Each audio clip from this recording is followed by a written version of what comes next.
We played so well, kind of a tale of two halves. I'm not sure we could have played much better in the first half. You know, we're up 17, we're rolling along. We had 13 assists at the half. We played a great first half. And obviously we talked to the team a lot about trying to put two good halves together. And first thing I'd do, I'd give Utah incredible credit. They scored 61 points in the second half. And I think probably 25 of those had to be in the last 5 minutes of the game. We tried some man tonight. We tried some zone tonight. Obviously, Moses didn't play because he's going to have to learn to be a little more punctual for me. So I love Moses, but the bottom line, he's got to learn to be on time. And I'm not going to put up with it. So that's why he didn't play.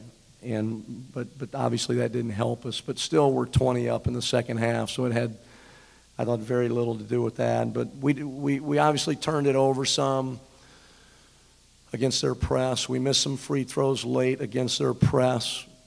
Maybe got a little tentative in the last 6-7 minutes of the game. And then defensively, we just couldn't get a stop. We just couldn't get a stop. The last 4 or 5 minutes of the game, we just couldn't stop them. We were on, like I said, some man, some zone. But again, you got to give them credit. They kept fighting, they kept clawing, they kept coming back. It was 10, then 8, and before you could blink, they make a great shot to end the game. So tough loss, very tough loss. Could you talk about the strategy to foul when you're up by 3 with not taking much time off the clock when you're a bad free throw shooting team? Well, we didn't execute it right. That's all I would say. I think it's the right play. I think it's statistically the right play, but we didn't execute it correctly. We fouled, obviously, way too quickly. So when you're 3 up with that much time on the clock, I think as the ball's crossing half court and it's 4 or 5 seconds on the clock, it's statistically probably the right play. We didn't execute it right because we fouled way too quickly. Coach, right here. What's your scouting report on the person that hit that 3, Parker? He's good. I mean, he can make threes. He's a really good player, a really good three-point shooter. But they ran a nice action there to flip it back to him. I mean, we had the ball under control, but they ran a little flip back play, and I don't know how far out he was, but that was an incredibly deep 3. And the 3 that Gatch made when we were 4 up, we're 4 up with 16 seconds to play, and the 30-footer Gatch hit was, I mean, look, it's like what we did at Oregon. We're 17 down and we come back and win. If you analyze that last 4 minutes, it almost can't happen. They made some incredible plays. And then offensively for us, we turned it over and we missed a bunch of free throws, and the combination of the two got us beat. What was the thinking bringing Moses back in at the end there? Well, obviously, in hindsight, maybe shouldn't have done it, but I was just trying to, I thought we were going to be 3 up. I was hopeful we'd be 3 up and we were going to get back into a zone and try to extend it, and I just wanted to get one more big body into the game. So that's why we put him in.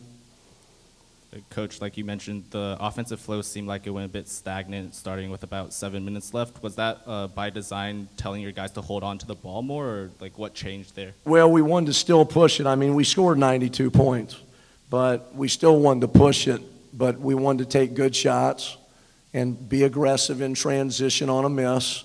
And then on a make, we knew they were going to be in press.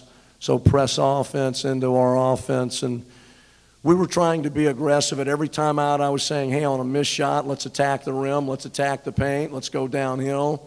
On a made shot, press offense into our – we ran a lot of what we call swing tonight, which is just trying to get the ball spinning side to side. But we did get a little tentative. But again, we scored 43 points in the second half. We scored 92 for the game.